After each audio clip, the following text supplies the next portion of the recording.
Richard had a clear plan in his mind, he parked his car a few blocks away on a quiet street lined with broken-down warehouses.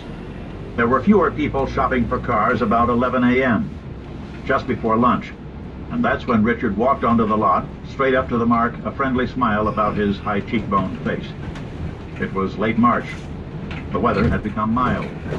Richard wore a baggy sport coat. In one pocket he had a .38 Derringer, in the other a jawbreaker, a kind of blackjack with a piece of solid lead the size of a cigarette pack encased in black leather with a short, thin handle, perfect for knocking people unconscious with one blow.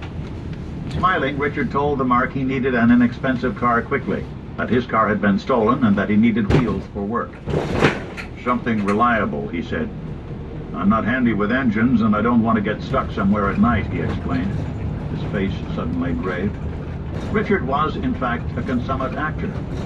He had a natural ability, no doubt acquired on the street, of looking someone square in the eye and lying through his teeth. Got the perfect car for you, the Mark said, and led him over to a two-door Ford. Richard looked it over carefully, kicked the tires. Can I take it for a spin? He asked. Of course, the Mark said. Let me get the keys. He walked into the little office on the left. Richard had set the trap. Soon he'd spring it. They piled into the car. Off they went. Richard drove a few blocks, talking about how well the car handled, then headed directly toward his car. Completely unaware of what was about to happen, the Mark was no doubt calculating his commission. Richard pulled up to his car and stopped, said he wanted to check under the hood. Is that okay? He politely asked, smiling. Sure, no problem. Got nothing to hide here. Clean as a whistle. The Mark was caught up in the moment, having no idea about the hatchet, rope, and shovel in the trunk of Richard's car. Richard slid out of the Ford and opened the hood. The Mark, of course, followed. As he was looking down at something Richard pointed to, Richard struck him with the jawbreaker just above the ear. He went right down, out cold. In seconds, Richard put him in the trunk of his car, taped his mouth shut with industrial duct tape, hog-tied his feet and hands behind his back. Calm and cool, Richard got on the turnpike and drove south to the Jersey Pine Barrens, desolate forests that were perfect for what he had in mind. This was where he had disposed of Charlie Lane, the project's bully, so many years ago. Richard had already scoped out a good spot where he hid his car behind a thick stand of accommodating pines. Here he opened the trunk and dragged the panic-stricken Mark from his car and tied him to one of the trees, his back tight up against it. Richard took a length of rope, forced it into the Mark's mouth, and tied it tightly to the rough pine tree, forcing the Mark's tongue up against the back of his rapidly constricting throat. The Mark was crying now, trying to talk, to beg, to plead, but he only made muffled, unintelligible grunts. He seemed to know why this was happening, as if in a way he had expected it. Richard now actually told him that he had to suffer before he died, and he went back to his car and retrieved the hatchet and shovel, very much enjoying this. He made sure the Mark saw the hatchet and shovel, watched the reality of their meaning in Richard's enormous hands sink in. The Mark began to scream, to try and break free, but that was impossible. He wet himself, a thing Richard would see many times in years to come. Richard proceeded now to smash the Mark's ankles and knees with the hatchet. Then he chopped off his fingers one at a time. Richard stepped back to see the degree of pain the Mark was suffering. He'd been planning to take the fingers back to Genovese as proof of the suffering, but suddenly got a better idea, as he put it.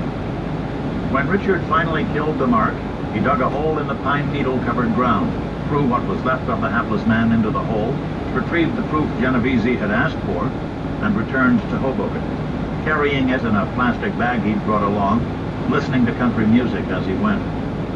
He found Genovese at home. Did you do the job? Genovese asked. Yeah, it's done, said Richard. You bring me something good? Genovese asked. Sure did, Richard said, amused, placing the bag on the kitchen table. Curious, Genovese looked inside, and there was the Mark's head. A big smile spread over Genovese's large, round face. Son of a bitch. Beautiful. You did good, son of a bitch, Genovese said, realizing he had found a rare man in this giant Pollock. Very good. Molto bravo, he added. Want me to get rid of it? Richard asked. No, leave it here. I want to show it to my friend. Did he suffer? Asked Genovese. Yeah, he suffered good, Richard said. And Genovese paid him $10,000 cash on the spot for, he said, a good job, well done. The cash in his pocket, making a pleasant bulge, Richard left Genovese, knowing his reputation as an efficient contract killer was assured. Chapter 11. The Enforcer. Richard still frequently thought about killing his father, Stanley. He'd start thinking about him, remember the brutal, callous treatment he'd suffered, get all mad inside, and want to beat him to death. On several occasions, he actually went to a bar where Stanley hung out near the projects, looking to put a bullet in his head. But Stanley wasn't there. It was like kind of a spur-of-the-moment thing, Richard explained. He was lucky because when I was looking for him, he wasn't around. Even now, sitting here and talking about him, I regret a lot not capping him. The prick. The sadistic prick. Stanley never realized how close he'd come to being killed by his second son. Joseph, Richard's younger brother, was also extremely violent, in frequent difficulties in school, always getting into trouble, stealing things, drinking excessively. Richard wanted to reach out to him, give him advice, put some money in his hands. But he loathed his mother so much now that he wouldn't even go near their apartment anymore. After being given the head of the car salesman, Carmine Genovese took a shine to Richard. Carmine had a lot of money on the street, and he now used Richard as his chief collector and enforcer. Had Richard been Italian, Genovese would surely have sponsored him for induction into the family. But he was Polish, and that could not happen. Still, Carmine gave him a lot of work. Richard was collecting money for him from people up and down the East Coast. He was reliable, honest, and very violent when necessary, sometimes too violent. Richard was always knocking on Carmine's door with brown paper bags of money in his hand. He never stole a dime from Carmine. Indeed, he never even thought about it, which only made Carmine that much more fond of him. Most everyone that borrowed money from Carmine Genovese knew the ground rules out of the gate and paid it back quickly, as agreed to. Not to do so, everyone also knew, could be fatal. For the most part, Richard enjoyed working for Genovese. He made money, most of which he pissed away. People respected him and showed him deference, and his reputation as a dangerous, mob-connected guy spread all over Jersey. Nobody fucked with him. Even other mob guys stayed clear of Richard Kuklinski. He became known as the Polak. That became his street name. Richard took to carrying 2 guns and a knife whenever he went out. If he wasn't armed to the teeth, he felt naked. He was fond of over and under 38 Derringers. They were so small that they could readily fit in the palm of a hand, and at close range, they were lethal. Richard enjoyed killing up close and personal, and to kill someone with a Derringer, you had to be right on top of him.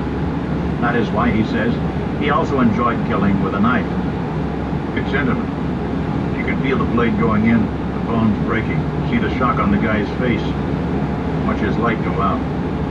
When asked if he believed in God, that it was a sin to kill a human being, he said, "The only God I believe in is a loaded pistol with a hair trigger. Funny how before I killed a lot of guys, they'd call me God. Oh God, no. Oh God, no," he says, smiling, amused by the memories.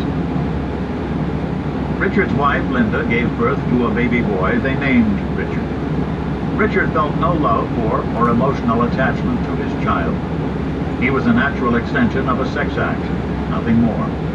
Richard didn't even go to the hospital when Linda gave birth, nor did he help bring her home. He acted as though it were someone else's child, not his. But it didn't take long for Linda to become pregnant again. Linda saw all of Richard's weapons, but never questioned what they were for. She knew how violent and psychotic Richard could be, and acted as if she were blind. She knew, too, that if she questioned him, demanded information, asked questions, he might very well explode and hit her. In this, Richard was a carbon copy of his father, the man he most hated in the world. But he did not, never would, hit his son, or strike any of the 5 children he would eventually have. Richard was, for the most part, fond of children, saw them as put upon innocence, and became enraged when he saw an adult hitting a child. One time he beat the hell out of a man he saw hitting his kids in a parking lot. In years to come, he'd kill a friend of his because the man asked him to murder his wife and 8-year-old son. I don't kill women, and I don't kill children. And anyone that does, doesn't deserve to live, explained Richard. As cold and completely indifferent as Richard was to the suffering of men, he could not stand to see a child harmed. He also hated rapists, tree jumpers he calls them, and was always on the lookout for sexual predators. He viewed them as vermin that needed immediate eradication. Richard was still taking trips to Manhattan's West Side, where he killed anyone who got in his way, was pushy, or rude. He very much enjoyed killing aggressive panhandlers, so quickly that they didn't even realize what had happened until they hit the ground. One night, Richard came upon 2 burly, leather-clad men raping a young boy behind a red 18-wheeler parked just near the Hudson. He was walking along, admiring how the lights on the Jersey side of the river played on the water, the giant piano keys of light they made, when he heard a plaintive cry, moaning, meaty thumps.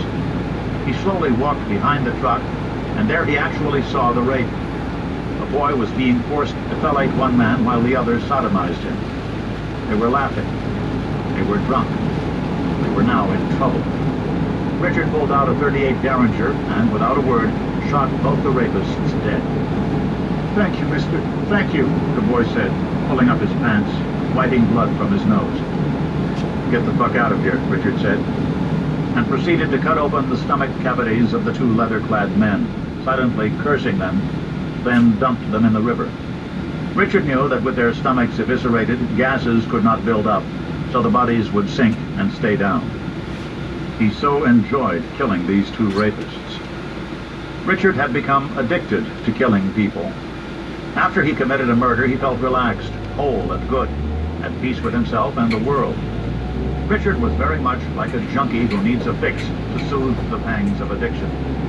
Murder for Richard Kuklinski became like a fix of pure heroin, the best high ever. And the NYPD never suspected that a huge man of Polish extraction from Jersey City was killing all the men they kept finding. There were no witnesses, no clues. No one knew anything. Retired NYPD Captain of Detectives Ken Rowe recently said, "Back then there were no citywide records of homicides being kept, as there are today. The local precinct had a file, but that was it. And because most all these killings were of bumps, people no one really gave a fuck about, there was no incentive to properly work the case. You see, because he was killing in all different ways, the cops didn't think one guy was doing it. In a sense, in a very real sense, they were inadvertently giving him a license to kill. Hell of a thing." Richard's mentor, Carmine Genovese, had another special job for him. A man in Chicago named Anthony DePetty owed Carmine $70,000, wasn't paying as promised, had stories instead of the money. After Carmine explained the facts of life to him, DePetty promised he'd have the money in 2 days, on Wednesday. "Okay, I'll send Richie to come and get it," Carmine said, and called Kuklinski. "You go to Chicago. This guy is going to meet you in the bar lounge in the Pan Am terminal. Give you the money he owes, 70 G's, you bring it right back, okay?" "Okay." "Be careful. He's slippery like a fucking wet eel," Carmine told him. Richard enjoyed going out to the Newark airport and flying to Chicago. It made him feel like a successful businessman. These days, Richard sported a Fu Manchu mustache and long sideburns that tapered off at sharp angles just above his jawline. Stern and forbidding to begin with, he looked even more scary and unsettling with the curved mustache and long dagger-like burns. Already his hair was thinning on top, highlighting his high, wide brow and the severe planes of his Slavic cheekbones. He had, of course, a .32 and a knife with him, as well as one of his beloved Derringers. Back then, there was no problem carrying weapons onto the plane. Richard arrived in Chicago's sprawling, very busy O'Hare Airport and went straight to the lounge, sat down, and waited for DePetty to show himself, not expecting any bloodshed. This was a simple pickup, he thought. He sat and looked around, wondering where the hell DePetty was, becoming a little annoyed. Finally, he stood up and walked all over the lounge, making certain every man there saw him. He was hard to miss at 6'5" and 250 pounds. Nothing. No recognition from anyone. He was about to call Carmine when a man who'd been sitting not 10 feet away from him all along stood up and said, "Rich?" "Yeah?" "I'm Anthony DePetty." Why the hell didn't you say something? You saw me sitting here. I wanted to make sure you were alone, Petty said. Richard didn't like that answer. It immediately made him suspicious. He looked at Petty with jaundiced eyes. You got the money? He asked. Yeah, right here, said Petty. He was a head shorter than Richard, though wide in the shoulders, with a long, narrow, hatchet face and buck teeth. Hairs, like the antennae of an insect, protruded from his narrow nose. He handed Richard a black attaché case. But it's not all there, he said. How much is here? Richard asked. 35, half. He's not going to like that. I'll have the rest in a day or two. Hey, buddy, I'm here now, and you're supposed to have it all here now. I gotta get on a plane back to Jersey soon. He ain't going to like this. I swear I'll have it in a day or two. Yeah, well, I gotta call him. Come on, Richard said, and led Petty over to a nearby bank of phones. Richard got Genovese on the line. You find him all right? He asked. Yeah, he's right here. But he don't have it all. Son of a bitch. How much does he have? Half. 35, he says. He says he'll have the rest in a day or two. What do you want me to do? Put him on the phone. Richard handed Petty the phone. Smiling, Petty explained how he'd have the money soon. In a day, the most, I swear, he proclaimed, making sure Richard saw his smiling face, like all was okay, no problem here. Carmine was his friend. What the hell? He gave the phone back to Richard, flight announcements booming on a nearby loudspeaker. Yeah, said Richard, not liking Petty. Richard had an uncanny ability to read people, like some kind of animal in a jungle thing. And he did not like this guy, did not trust him. Rich, you stay with him, don't let him out of your sight. He says people owe him money, that he'll definitely have the money real soon. All right. What do you want me to do with what he gave me? You hold on to that. Don't let him out of your sight, understand? Yeah, Richard said, hanging up. See, I told you, said Petty. It's all okay. It'll be all okay when you give me the rest of the money, Richard said. With that, they left the airport. Petty took Richard from bar to bar, looking for different people he could never seem to find. After 10 hours of this, in and out of different bars, Richard was thinking this guy was trying to give him the slip, buying time Petty could not afford. They ended up in a crowded place on the south side called the Say Hi Inn. It was filled with a rough clientele. They ordered drinks. Petty went to use the phone. Richard kept an eagle eye on him and saw him talking to a big burly guy whose face was so pockmarked it looked like gravel. Richard clearly saw something he did not like in the big man's eyes. In his right hand, in his pocket, Richard held the white-handled, chrome-plated .38 Derringer. There were 2 hollow-nosed rounds in the gun, better known as dum-dums, which spread out on contact, making horrific wounds. Petty came back to the bar, drank some of his drink. He'll be here soon, he told Richard. The guy with the money? Richard asked. Yeah, guaranteed. Soon, though, Gravelface made his way over to the bar. Purposely, he shouldered Richard, looking, Richard instinctively knew, to start a fist fight with him so Petty could slip away. Richard slowly turned to him. You like your balls? Richard asked. What? What the fuck? The guy said. If you want to keep your nuts, get the fuck out of here, Richard said, now showing him the mean little Derringer pointed directly at his crotch. Or I'll blow them both the fuck off here and now. Gravelface turned and left. Richard turned to Petty. So you're looking to play games? No games. What are you talking about? If I start playing games, you are going to end up very hurt. I'm losing my patience. You think I'm a fool? Richard asked. He'll be here with the dough, Petty said. But nobody showed up. The bar was closing. Finally, Petty said they should rent a room in a nearby hotel, that he'd definitely have the money in the morning. In the morning, Richard repeated. I swear. Reluctantly, Richard called Genovese, who said it was okay to wait. They checked into a nearby hotel. Richard washed up and, tired, lay down on one of the 2 beds there, as did Petty. But Richard was wary, and sleep did not come easily. He didn't know how long he'd been lying there, but he sensed, in this half-asleep state, movement nearby. He opened his eyes. As they adjusted to the dark, he could just discern Petty skulking through the room, moving toward him, past him, and to the window. DePetty slid it open and began to creep, snake-like, out onto the fire escape. In 2 swift movements, Richard was up, grabbed him, and yanked him back into the room, where he pummeled him. Richard moved shockingly fast for such a big man, which caught many people off guard. Richard turned on the light. "You slimy motherfucker, you've been playing me all along." Richard kicked him so hard he moved across the floor. Oh, how Richard wanted to kill him, shoot him in the head, and throw him out the window. But those luxuries were not his, he knew. This guy owed Carmine a lot of money, and Richard couldn't just go killing him. Instead, Richard called Carmine in Hoboken. "Fucking asshole tried to fly," he said. "I caught him sneaking out on the fire escape.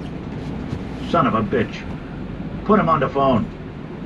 Blood running from his mouth, DePetty told Carmine that he was only looking to get some fresh air, not escape, certainly not trying to get away. I swear on my mother," he cried, histrionically holding his heart for maximum effect. "Where's the money?" Carmine demanded. Tomorrow, I swear," DePetty pleaded. Richard got back on the phone. Carmine said, "Give him till tomorrow. If you don't come up with the money, throw him out a window with no fucking fire escape, okay?" "Okay," Richard said. "Gladly." The next day it was the same story, running around to different bars and lounges, looking for different people who had the money. It was like Richard was thinking DePetty was playing a shell game, a 3-card Monte shuffle. Again, DePetty went to use a phone. There was a door near the phone, and Richard could see DePetty eyeing it. He hung up, came back, said they had to go to a pizza place. They waited there an hour, then went to 2 more bars. Richard was tired of DePetty's bull. You'll be here, he kept telling Richard, and no one showed up. Pissed, Richard took DePetty back to the hotel, and without another word hung him by his feet out of the window. Begging, DePetty now said he'd get him all the money, that it was in a place he owned over on the south side. "You lying to me, I'll kill you on the spot," Richard promised. I ain't lying, he pleaded. Cars and trucks and buses moving on the wide avenue 10 stories below. Richard pulled him inside. "Let's go." It was a kind of go-go place. Half-naked girls who had seen better days danced around, wiggling their breasts and shaking ample asses in day-glow red lights. DePetty took Richard straight to a rear office, opened a safe hidden in a closet wall, grabbed a pile of currency, and gave him the 35 G's. "My God, if you had the money all the time, why didn't you just give it to me?" Richard asked, really annoyed now, anger rising in him. "Because I didn't want to pay," DePetty sheepishly admitted. That made Richard see red. His balls, as he says, were all twisted already, and this was the straw that broke the camel's back. "Really," he said, smiling slightly, making the soft clicking sound out of the side of his mouth. "Let me get one of the girls in here to clean your pipes out," Patty offered. "No, that's okay," Richard said. After counting the money, Richard suddenly pressed the little .38 Derringer hard to DePetty's chest and pulled the trigger. Boom. IFMX.